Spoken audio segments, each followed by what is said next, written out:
मरना हती सुटली काया, मरना हती सुटली काया, विचार या विषयी ना सुनिया गेली गणती, सहज स्थिती भोगाची न देखिती झाले श्रमा, आले वर्माताई ना सुनिया गेली गणती, सहज स्थिती भोगाची तुका म्हणे कैसी किंवा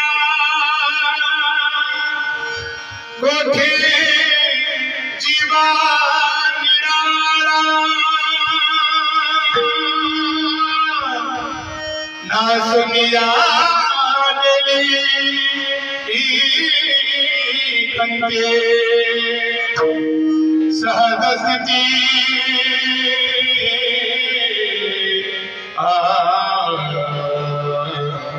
भोगाची योऽन्त प्रविश्य मम वाचमिमं प्रसुप्ता,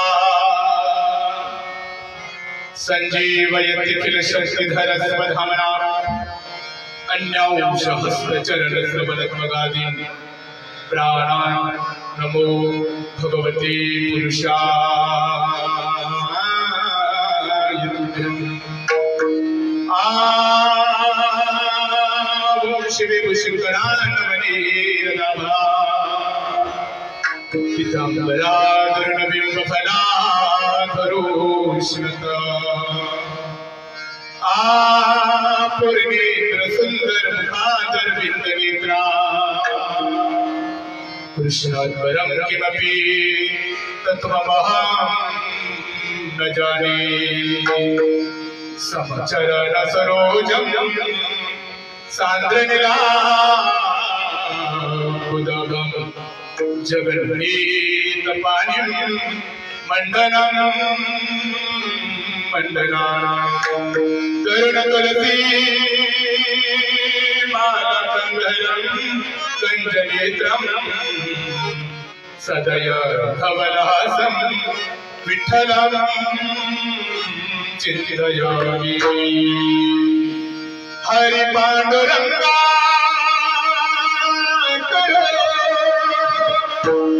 प्रथमा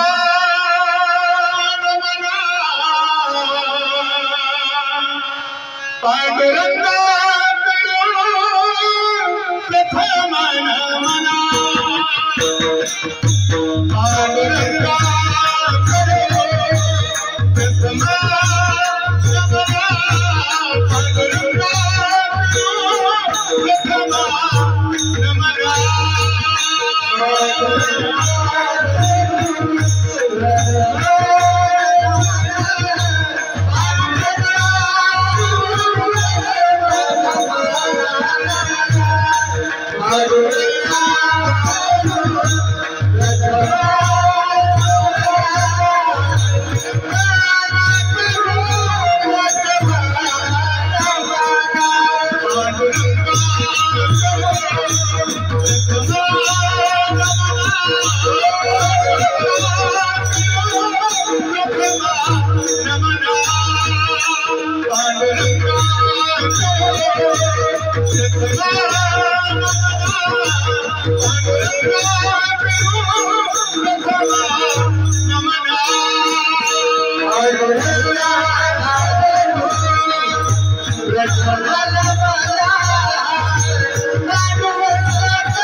Thank you.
पांडुरंग करू प्रथम नमना दुसरे चरण संताचिया त्यांच्या विवादाने अथेचा विस्तरू बापाचे सद्गुरुदासका जयांचे गिरिया स्मरण होय सकळ विद्यांचे अधिकरण ते जिवंतसे चरणसे गुरूंचे ते नमस्कारुनी आता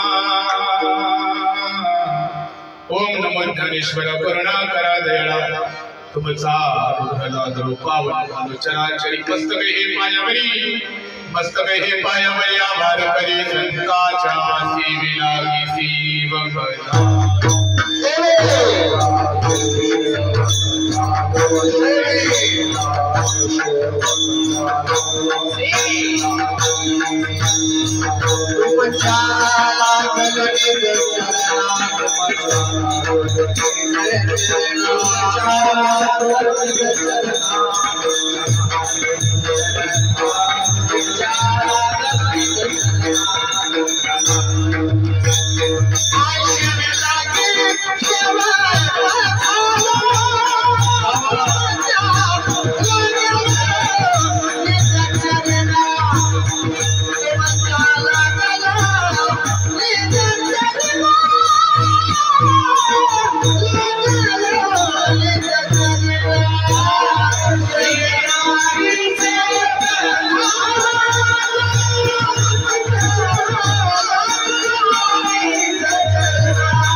सेवक झालो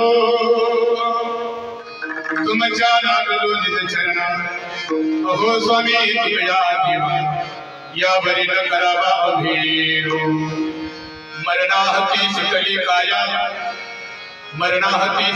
काया विचारिया निश्चयी नासुनिया गेली खंती सहज स्थिती भोगाची अखिल कोट ब्रह्मांड नायक आनंद कंद सचिदानंद जगदाधारे करुणा वरुणालय भक्त वत्सल दिन वत्सल रुक्मिणी प्राण संजीवन श्री पंढरीश्वर गुरु परमात्म्याच्या कृपेने सकल हृदय चिंतक पवित्र नामधारक जगत उद्धारक श्री जगद्गुरु तुकोबाराय ज्ञान्यांचे राजे साधकांचे मायबाप कैवल्य चक्रवर्ती विश्वमौली ज्ञानोबाराय आदी करून सर्व साधू संतांच्या आणि भगवान परमात्म्याच्या चरणविंद नतमस्तक होऊन आजच्या या पवित्र आणि पावन असणाऱ्या कीर्तनरूपी सेवेला आरंभ करतो। पवित्र या कीर्तनरूपी सेवेकरता गायलेला अभंग संत श्रेष्ठ वैष्णव श्रेष्ठ वैराग्याचे महामेरू ज्यांनी मृत्यू लोकातील नियम म्हणून सदैव वैकुंठ गमन करणारे अखिल कोट ब्रह्मांड नायक श्री भगवान पांडुरंग परमात्म्याचे लाडके आणि लढीवाळा असणारे भक्त विश्वसंत श्री जगद्गुरु तुकोबारायांच्या गाथेतील एक अत्यंत सुंदर अभंग असून या अभंगामधून श्री जगद्गुरु तुकोबाराय म्हणतात की परमार्थ करत असताना भगवंताच्या प्राप्तीकरता जो विचार केला आणि ते विचाराच्या माध्यमातून आमच्या पदरामध्ये काय पडलं अथवा विचारामुळे आम्हाला जीवनामध्ये काय प्राप्त झालं याबद्दलचा परिहार देणारा श्री जगद्गुरु तुकोबारायांचा अभंगाचे चिंतन करता विढाला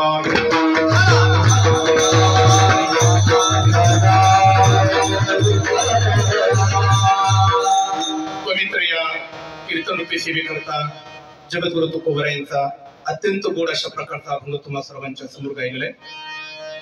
मर्यादित वेळेमध्ये माझ्या अल्पशा बुद्धिमत्तेप्रमाणे श्री जगद्गुरु तुकोबारायांच्या अभंगावरती थोडस पण गोड चिंतनाचा प्रयत्न करून कीर्तनाच्या परिपूर्णतेकडे वळायचा। मर्यादित वेळेमध्ये अल्पस चिंतन करण्यापूर्वी अल्पसा हा परिहार देणं अगत्य आहे।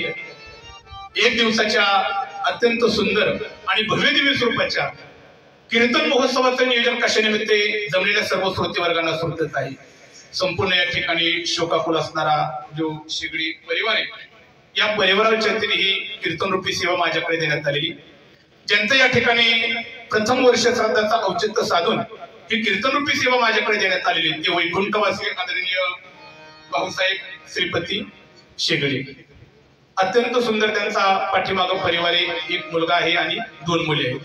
मुलगा आहे ते आदरणीय श्री गणेश भाऊसाहेब शेगडे दोन मुले आहेत त्यातली एक स्मिताराम कदम आणि दुसरे आहेत मनीषा भाऊसाहेब शेगडे। हा अत्यंत सुंदर अशा प्रकारचा परिवार आहे आणि या परिवाराच्या वतीने या ठिकाणी नेहमी मी चिंतन करून जातो की मानवी जीवन जगत असताना आपल्यावरती जीवन जगत असताना नेहमी कुणाची ना कुणाची तरी ऋण असतात आणि त्या ऋणातून आपण उत्तीर्ण झालं पाहिजे। प्रामुख्याने अध्यात्म कालाचं चिंतन केलं तर तिघांचे ऋण आहे भगवंताची संताची आणि आई वडिलांची आणि या तिघांच्या ऋणातून उत्तीर्ण झालं पाहिजे म्हणून या अनुषंगाने या परिवाराने सुद्धा आपल्या वडिलांच्या ऋणातून उत्तीर्ण व्हावा याकरता आपल्या हिंदू धर्म संस्कृतीमध्ये माणसाचे गेल्यानंतर एक वर्षानंतर येणारा जो विधी त्याला वर्ष श्राद्ध म्हटलं जातं आणि ती प्रत्येक पुत्राने आपल्या जीवनामध्ये आपल्या आई वडिलांचं पार पाडावं कारण नेहमी मी पुत्राची व्याख्या करतो बरं का पुत्र नेमकं मानावा तरी कुणाला लक्षपूर्वक आहे काय आयुष्यभर जोपर्यंत आपले आई वडील जिवंत आहेत आई वडिलांची जिवंत आहे तोपर्यंत जो सेवा करतो ना मला वाटते की त्याला पुत्र मानावं बरं का। एक आणखी गोड व्याख्या करतो आपल्या आई वडिलांच्या अथवा पितरांच्या उद्धाराकरता आपल्या हिंदू धर्म संस्कृतीमध्ये सांगितलेले विधी यथासंग पार पडतो तदनंतर त्याला पुत्र मानावा। नाही दोन गोष्टी जमल्या कमीत कमी आपल्या पितरांच्या उद्धाराकरता गयेला जाऊन आपल्या पितरांच्या उद्धाराकरता जो विधी पार पडतो त्याला पुत्र मानावा। मला वाटते की आयुष्यभर आई वडिलांची सेवाही करत नाही आई वडिलांच्या उद्धाराकरता पुण्यस्मरणाची विधीही करत नाही अथवा पितरांच्या उद्धाराकरता गयेला जाऊन यथासंग विधीही पार पडत नाही मला वाटते की त्याला पुत्र नाही म्हणावं त्याला काय म्हणावं मी नाही म्हणणार तुम्हीच म्हणा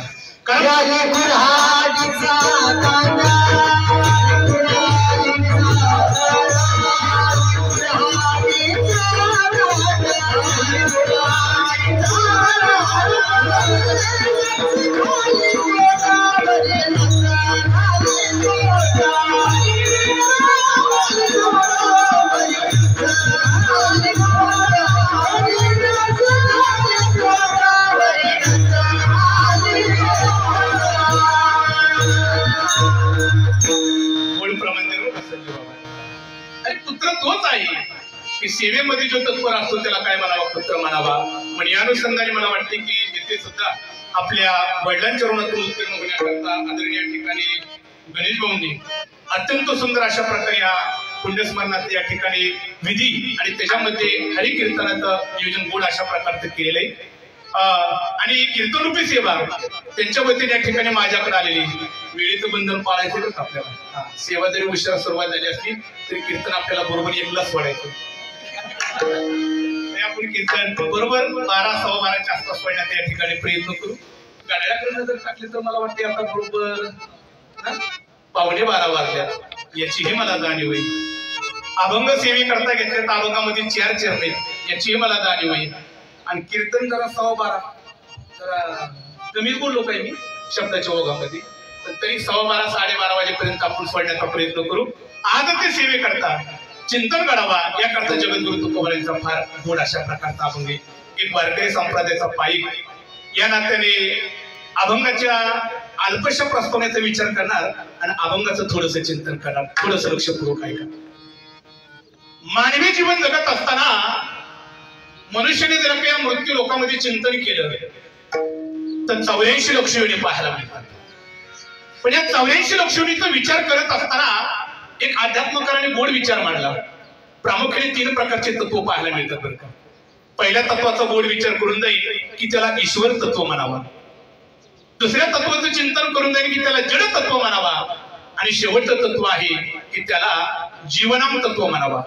जास्त वेळ नाही, 2 शब्दामध्ये व्याख्या करून पुढे जातो. ऐका. सर्वप्रथम नेमकं ईश्वर तत्व नेमकं म्हणावं तरी कुणाला, एक गोड व्याख्या बरं का. कारण दशेतून कार्य अवस्थेमध्ये आल्यानंतर धर्माची स्थापना करत असताना जो अनेक प्रकारची कर्म करतो, पण कर्म करून ज्याला कसल्या प्रकारचा डाग लागत नाही, मला वाटते की त्याला खऱ्या अर्थाने परमात्मा म्हणावा, ईश्वर तत्व म्हणावा. आणि परमात्म्याचं चिंतन बरं का. देवाने कोणतंही कर्म करून द्या पण माझ्या भगवान परमात्म्याला कधी डाग नाही. एक जगद्गुरु तुकोबारायांचं काला प्रसंगामध्ये गोड प्रमाणे तुकोबाराय म्हणतात की माझा परमात्मा तोच आहे की ज्याला कर्म करून त्याला डाग नाही, नवे नवे त्याला भोग भोगून भोगतो.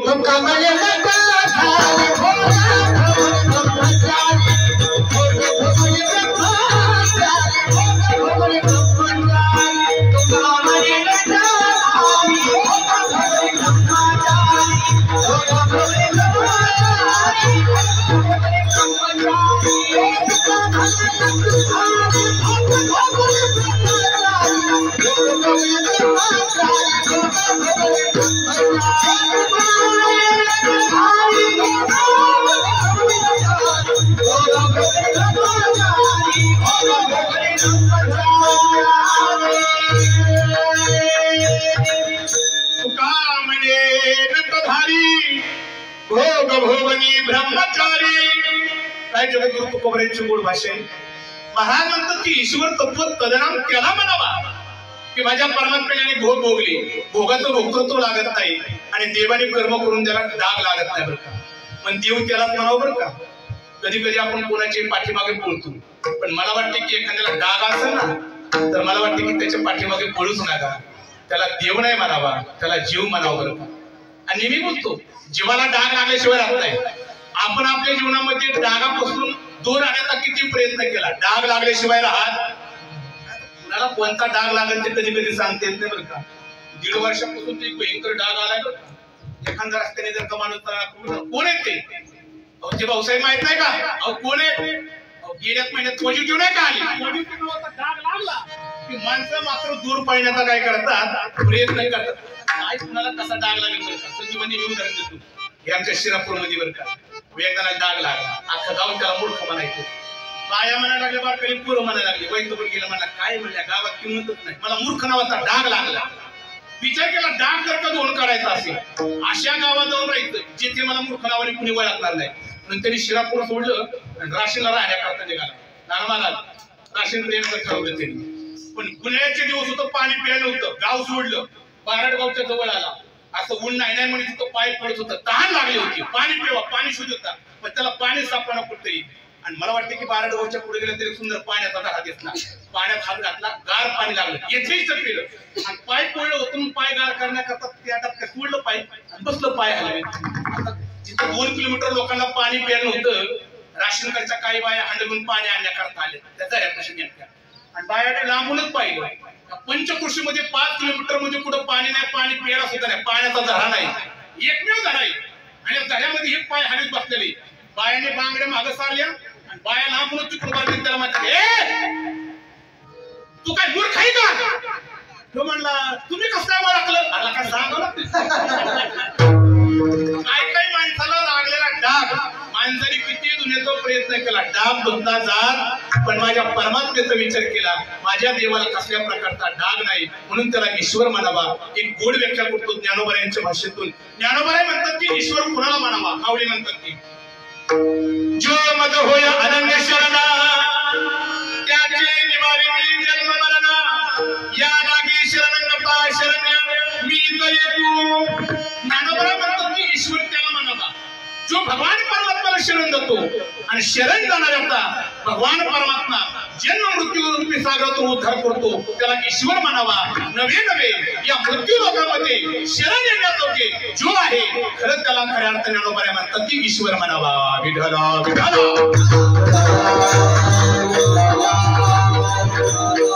ईश्वराचं चिंतन करत असताना भगवान परमात्मा स्वतः म्हणतात की मी ईश्वर आहे, पण ईश्वर कुणाला म्हणावा? ते श्याम हम समधरता मृत्यू संसार सागरात भवामीन चिरात पार्थ मैया वेशीत चित्तसा. या मृत्यूरूपी संसार सागरातून उद्धार करणारा मी आहे, आणि जो उद्धार करतो त्याला काय म्हणावा? ईश्वर म्हणावा. आणखी एक व्याख्या करतो, भगवान परमात्मा नेमकं कुणाला म्हणावा? ज्ञानोबा म्हणतात की पर्वती बैसकन सांगावी समुद्री वेखानो लंडावी पृथ्विया भूती वाहावी आज्ञा माझी. या आज्ञेमध्ये राहण्याकरता जो सांगतो ज्ञानोबा म्हणतात की त्याला ईश्वर म्हणावा. आणि मृत्यू लोकांमध्ये ईश्वर नावाचे काय मिळते तर तत्व पाहायला मिळते. पुढे आपल्याला जायचे विचार करायचा आहे की जड तत्व नेमकं कोणाला म्हणावा? जास्त कठीण व्याख्या आहे, पण थोडक्यात करून पुढे जाण्याचा प्रयत्न करणारे पंचदशीकार म्हणतात की जड त्याला म्हणावा. कोणाला म्हणावा? लक्षपूर्वक ऐका. ज्याच्या ठिकाणी परमात्म्याचा अस्तित्व आहे पण अंतःकरण विशिष्ट चैतन्याचा अभाव आहे, पंचदशीकार म्हणतात की त्याला जड तत्व म्हणावा. विठाला विठाला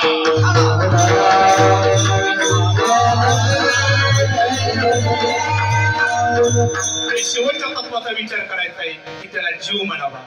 आणि जीव दशेमध्ये आपला सर्वांचा समावेश होतो. पण ज्ञानोबाईंनी ज्ञानेश्वर मध्ये जीवाचं चिंतन करत असताना फार गोड भाषा वापरली. ज्ञानोबाई म्हणतात की जीव नेमकं म्हणावा तरी कोणाला? ज्ञानोबाई म्हणतात जया विसराच्या दिवशी प्रसिद्ध जीवायसी. ज्ञानोबाई म्हणतात की त्याला जीव म्हणावा. कोणाला? मृत्यू लोकांमध्ये आल्यानंतर जो आपल्या आत्मस्वरूपाला विसरलाय त्याला काय म्हणावा?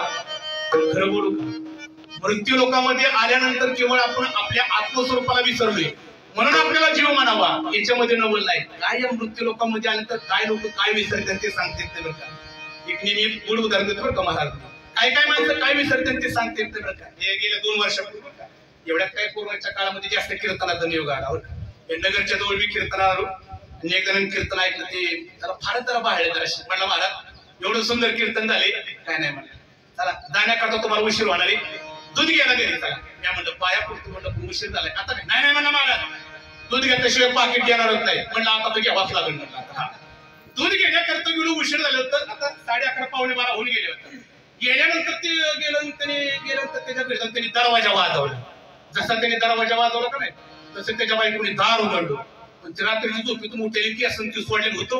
मी आता म्हणलं अनवश्यक अंगवाळी काय म्हणून मी तर आणि त्याने तिला पाहिलं, तिने त्याला पाहिलं आणि ती केस सोडलेली तिने तिच्या नवऱ्याकडे तसंच पाहत असताना आणि ह्याने सुद्धा तिच्याकडे पाहिलं. ह्याने तिथं दरवाज्यात उभा राहिला आणि हात बांधला आणि तिच्याकडे टकलून पाहू लागला.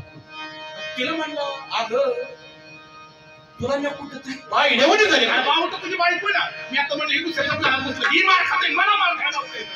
काय लोक काय विसरतात ते सांगता येत.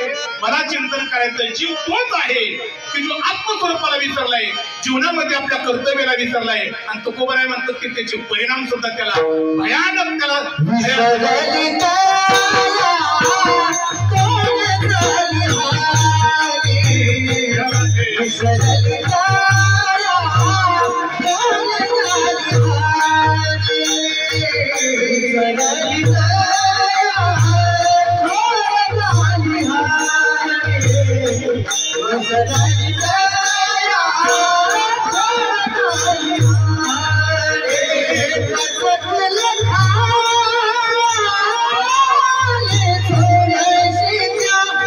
Thank you.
जीव हा आत्मस्वरूपाला विसरला आणि जीवदशेला आल्यानंतर महाराज म्हणतो की त्याला अनेक प्रकारचे दुःख भोगावे लागले।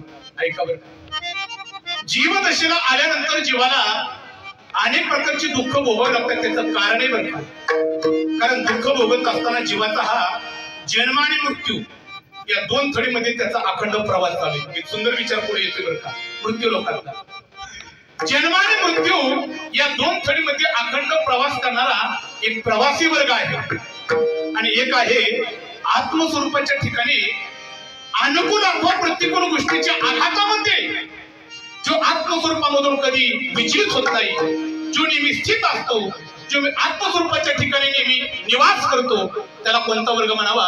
निवासी वर्ग म्हणावा। दोन प्रकारचे विचार, एक प्रवासी वर्ग आहे आणि एक निवासी वर्ग आहे। जीवाचा विचार केला तर जीव हा जन्म आणि मृत्यू या दोन थडीमध्ये अखंड प्रवास करतो म्हणून त्याला प्रवासी वर्ग म्हणावा।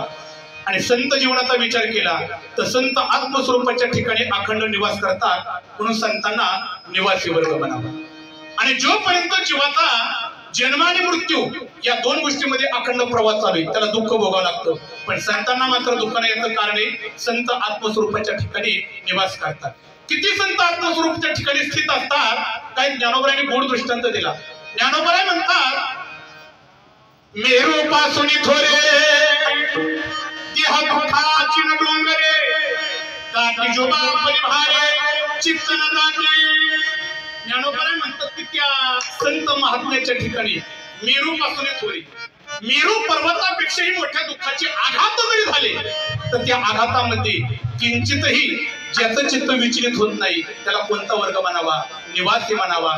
तो स्थित असतो कशा पद्धतीने? ज्ञानोबराय म्हणतात, दक्षिण उत्ता मारुता मेरू दैसका पर्वत। ज्ञानोबराय म्हणतात की मेरू पर्वतावरती दक्षिणेच्या बाजूने अथवा उत्तरेच्या बाजूने किती जरी आघात झाले तो किंचितही आपली जागा सोडत नाही। तसं संत महात्मे निवासी वर्ग तो आहे, सुख अथवा दुःखाच्या आघातामध्ये आत्मस्वरूपापासून विचलित होत नाही, त्याला खऱ्या अर्थाने निवासी वर्ग म्हणावा।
संत जीवन जगत असताना मूळ प्रमाण दिला आदरणीय भूषण महाराजांनी की पाप पुण्य संतांना लागत नाही बरं का। संत जीवन आहे की खऱ्या अर्थाने चिंतन करून गेलो तो निवासी वर्ग आहे की किती आघातामध्ये विचलित होत नाही बरं का। एक भानुदास महाराजांची अत्यंत गोड भाषा आहे बरं का। भानुदास महाराज म्हणतात किती जरी मोठे दुःखाचे आघात झाले तर त्या आघातामध्ये कधी त्यांचं चित्त विचलित होत नाही. भानुदास महाराज म्हणतात, जर हे आकाश वर पडो पाहे ब्रह्मगोळा अंगाया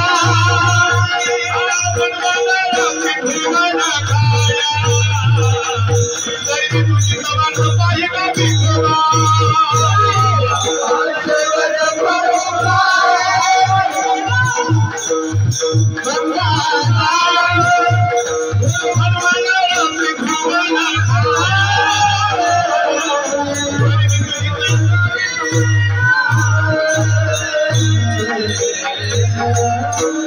जरी हे आकाश वर पडून आहे.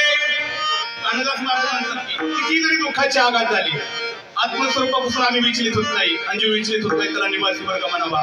पण चिंतन करायचे प्रवासी वर्गाचं जीव आहे. जन्म आणि मृत्यू या दोन्ही गोष्टीमध्ये त्याचा अखंड प्रवास चालू आहे बरं का. आणि जोपर्यंत आपला प्रवास चालू आहे ना मृत्यू लोकांमध्ये आपल्याला तोपर्यंत दुःख भोगावं लागतं बरं का. आणि मला वाटतं की मृत्यू लोकांमध्ये जन्म आणि मृत्यू दोन गोष्टीमध्ये प्रवास करत असताना दुःखाला कमतरता आहे बरं का. भरपूर दुःख भोगावं लागते. आणि मला वाटते की दुःख आपण भोगतोय त्या दुःखाचा विचार सांगून मी तुम्हाला दुःखात टाकणार नाही. पण जन्म आणि मृत्यू हे फार सर्वात मोठी काही तर दुःख आहे. आता काय कुणाच्या वाट्याला संजय बाबा काय दुःख आहे ते सांगते महाराज. निमित्त परंपरेचं दृष्टांत मी नेहमी सांगतो बरं का. मला वाटतं इकडे मी कधीतरी सांगितलं असेल, सांगितलं तरी मी डबल सांगणार आहे. मला माहिती पूर्ण बोल तुम्ही विसरलाय, आठवण करून देणार मी तुम्हाला. काय माणसाच्या वाट्याला काय दुःख येते ते सांगता येत नाही बरं का. काय कशाची दुःख असतं बरं का. मृत्यू लोक येते दुःखाला कसली कमतरता नाही बरं का. भयानक दुःख येतो.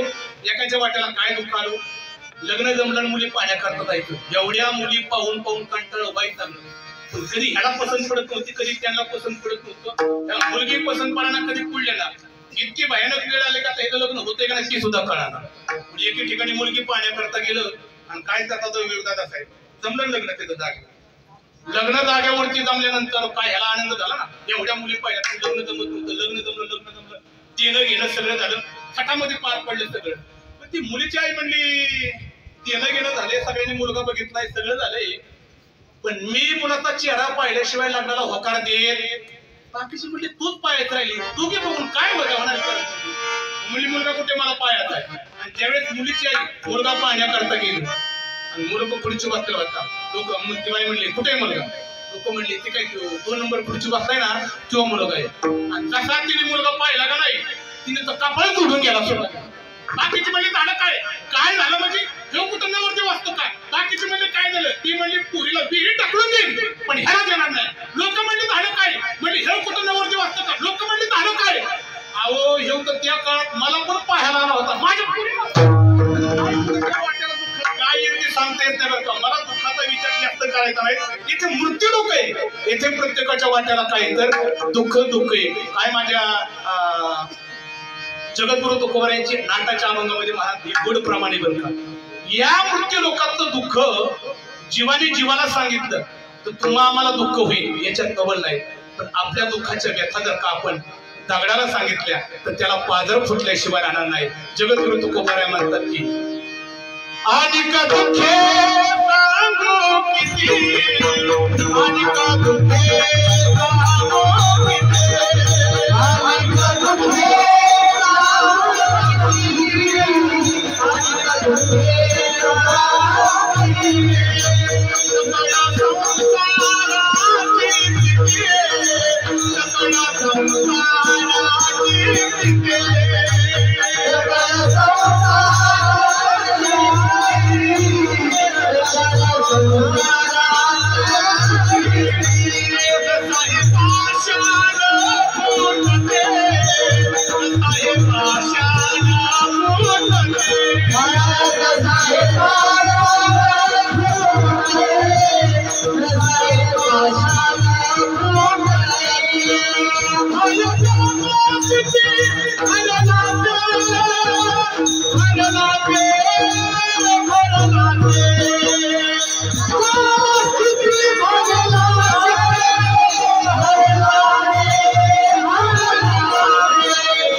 तर जगद्गुरु तुकोबराय म्हणतात की दगडाला सांगितलं तर पादर फुटल्याशिवाय राहणार नाही, एवढे दुःख आहे.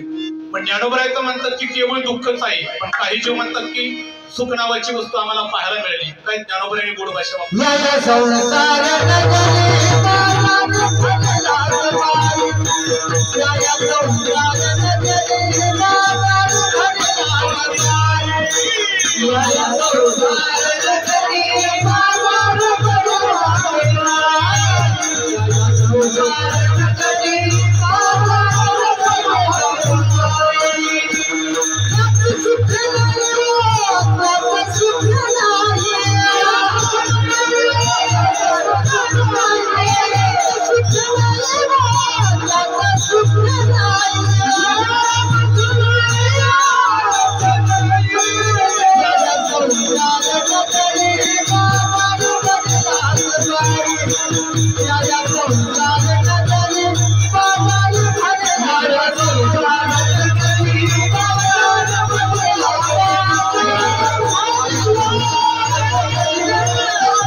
मृत्यू लोकांमध्ये सुखाचा शोध घेऊन सुद्धा सुख मिळण्याकरता तयार नाही, केवळ दुःख. याचं कारण आहे की जीवाचा या मृत्यू लोकांमध्ये जन्म आणि मृत्यू या दोन थडीमध्ये काही तर प्रवास चालू आहे. आणि जोपर्यंत प्रवास आहे तोपर्यंत आपल्या जीवनामध्ये काही तर दुःख आहे. काहीने विचार केला की महाराज जीवदर्शनालो आत्मस्वरूपाला विसरलो, 84 लक्षणीमध्ये आमचा अखंड प्रवास काही तर चालू आहे. महाराज कुठेतरी आमचं हे प्रवासी जीवन आहे, हा प्रवास आम्हाला संपवायचा आहे आणि आमच्या जीवनातल्या दुःखाची नष्टता करायची. महाराज म्हणतात की हा प्रवास जर का थांबवायचा असेल ना तर अशा प्रकारचं एक साध्य घाटायचं, मुक्काम घाटायचा. की महाराज म्हणतात की तिथे गेल्यानंतर तुम्हाला प्रवास करावा लागणार नाही. मग महाराजांना विचारलं, महाराज असं कोणतं साध्य गाठायचं, कोणता मुक्काम गाठायचा जेणेकरून आमच्या जीवनामध्ये आम्हाला पुन्हा प्रवास वाटायला येणार नाही. तर महाराज म्हणतात की त्याकरता एकच मुक्काम गाठायचा आणि तो मुक्काम म्हणजे देवाचं गाव गाठायचं. विठाला विठाला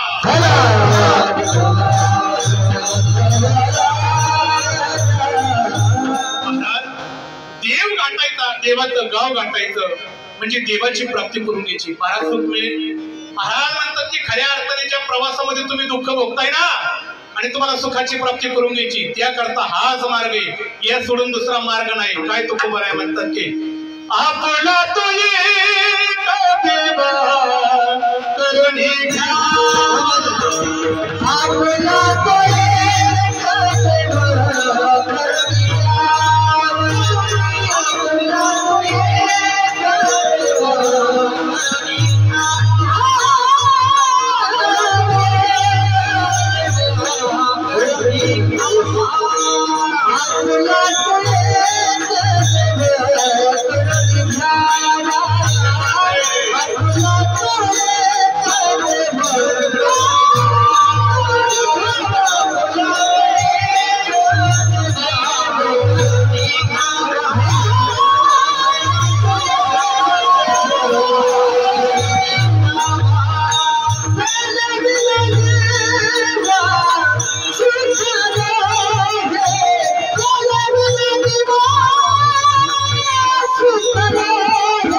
सुखाची प्राप्ती करायची देव आपला असं करून घ्या. काही परमार्थिक जाणकारी. महाराज आमच्या जीवनामध्ये आम्हाला दुःख भोगावे लागतात, आम्हाला सुखाची प्राप्ती करायची, आम्हाला तुमचा देव नको. थोडक्यात चिंतन करून जाईल. देव आणि सुख शब्द जरी भिन्न असले तरी एकत्रित करतात.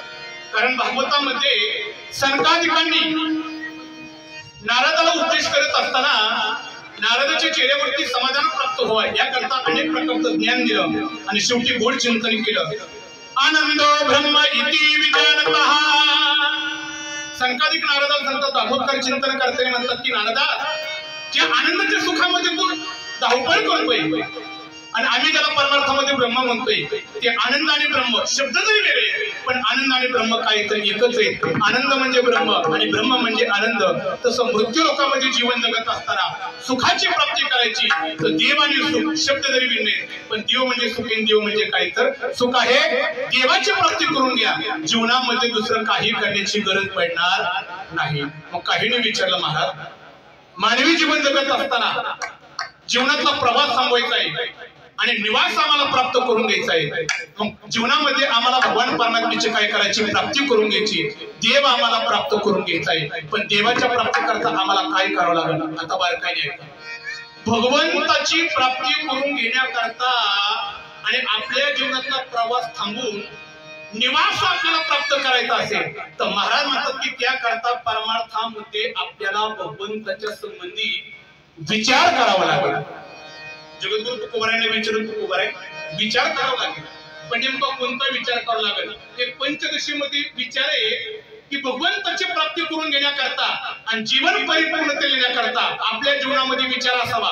पण 3 गोष्टीचा विचार असावा. पंचदशी काय म्हणतात की सदा विचारे तस्मात् जगत जीवन परमात्मनः. पंचदशीकर म्हणतात की माणसाने अखंड विचार करावा. कोणता विचार करावा, जगताचा, परमात्म्याचा आणि खऱ्या अर्थाने जीवत्वाचा. या 3 गोष्टीचा ज्याने विचार केला त्याला भगवंताची प्राप्ती परमार्थ सफल झाला. मग महाराजांना विचारलं, महाराज हाच विचार करायचा पण दुर्दैवाने या नवदेवाला येऊन माणसं मात्र भगवान परमात्म्याचा विचार करण्याकरता तयार नाहीत. पण माणसाने विचार करावा. श्री जगद्गुरु तुकोबाराय म्हणतात की विचार करावा. पण कोणता करावा,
नसले पाहिजे बरं, पण असले पाहिजे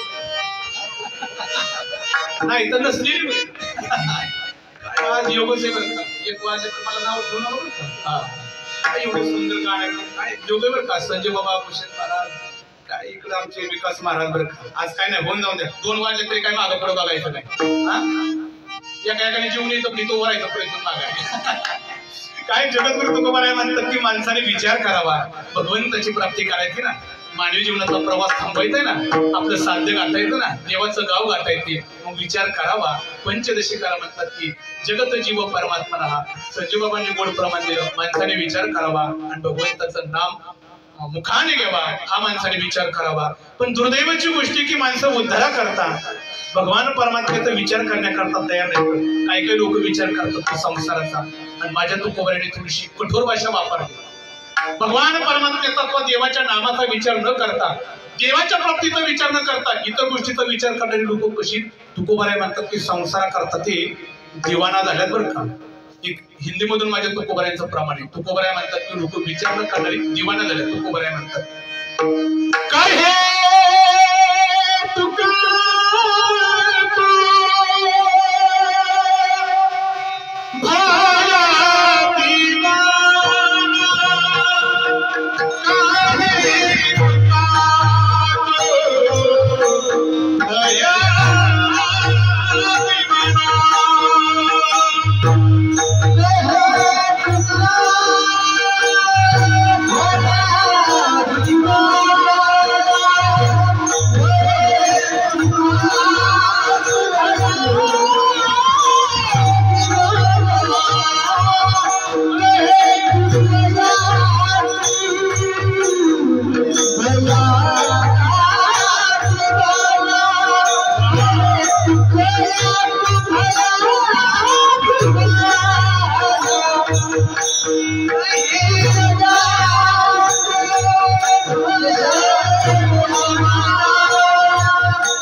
संसाराची दिवाणी झाले बरं का. काय झालं दिवाना. दिवाना शब्द हिंदी बरं का. मराठीत बोलायला झालं तर वेडी झाल्यात माणसं संसारामध्ये. आणि दिवाना झालेल्या माणसाला कधी कधी कळत आपण काय करतो आता काय माणसं कशाची जीवन होते मला सांगता येत नाही बरं का नेहमी कृष्ण देतो काय करतो कशाची जीवन होतं एक जणांचं लग्न धरण परिषद आहे आणि दिवाना झाला संजू बाप कशाचा दिवाना झाला संसारात सासरचा दिवाना झाला सकाळी उठलं सुद्धा काय झालं की आपण तिकडे जायचं नाही मग बसायचं नवीन असल्यामुळे तिकडची काही त्याला म्हणत नव्हती तिकडे जाऊन बसायला लागतं ते सारखं काही दिवसात आठवडा तिकडेच राहायला लागले आणि मग एक दिवशी सासूबाई म्हणली जाऊया आता तुम्ही सारखं ये जा करताय काही दिवस राहताय पण आता काही तुम्हाला कुठं जायची गरज नाही आता 2 महिने तुम्ही सासरवाडी सोडायचीच नाही सासऱ्याला वाटलं जावायचं लई प्रेम उतवालं काय तिथंच राहण्याकरता सासू म्हणली तसं प्रेम काय उतवालं नाही पण जावाय म्हणलं मग इथं 2 महिने राहण्याकरता कशाला सांगताय सासू म्हणली त्याचं कारण आहे काय कारण आहे म्हणली सासू म्हणली काय नाही झाली म्हैस येली म्हणली पण म्हशीचं रिडकू मेलेलं आहे म्हणली कमीत कमी तुम्हाला म्हशीच्या पुढे उभा केलं म्हैस दूध तरी देईल म्हणजे आता काय माणसं दिवाना झाले तर काय दशा होती ती सांगता येत नाही बरं का पण संसाराचं माणसाने दिवाना व्हायचं नाही पण दिवाना व्हायचं भगवान परमात्म्याचं दिवाना व्हायचं आणि भगवान परमात्म्याचा विचार करायचा मग श्री जगद्गुरु तुकोबारायांना विचारलं तुकोबाराय परमार्थ करत असताना आम्हाला प्रवास थांबवायचा आहे दुःख संपवायचे आणि आम्हाला आमच्या जीवनात ध्येय प्राप्त करायचे पण त्याकरता तुम्ही विचार करण्याकरता सांगताय महाराज या विचारामध्ये एवढी मोठी ताकद आहे तुकोबाराय म्हणतात की विचाराच्या जोरावरती आम्ही आमचा परमार्थ परिपूर्णतेला नेला आणि आमचा परमार्थातला प्रवास थांबलेला आहे मग जगद्गुरु तुकोबारायांना विचारलं तुकोबाराय भगवंताच्या प्राप्तीकरता विचार करायचा भगवंताचा जर का आम्ही विचार केला तर आम्हाला भगवान परमात्म्याची प्राप्ती होईल पण भगवंताची प्राप्ती झाल्यानंतर या विचाराच्या माध्यमातून आम्हाला काय मिळेल तुकोबाराय म्हणतात की काय मिळेल हे सांगण्यापेक्षा या विचाराने आम्हाला आमच्या जीवनामध्ये काय मिळालं त्या अनुभूतीचं वर्णन तुकोबाराय करतात अभंगाच्या पहिल्या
सुटले काया विचारिया निश्चयी.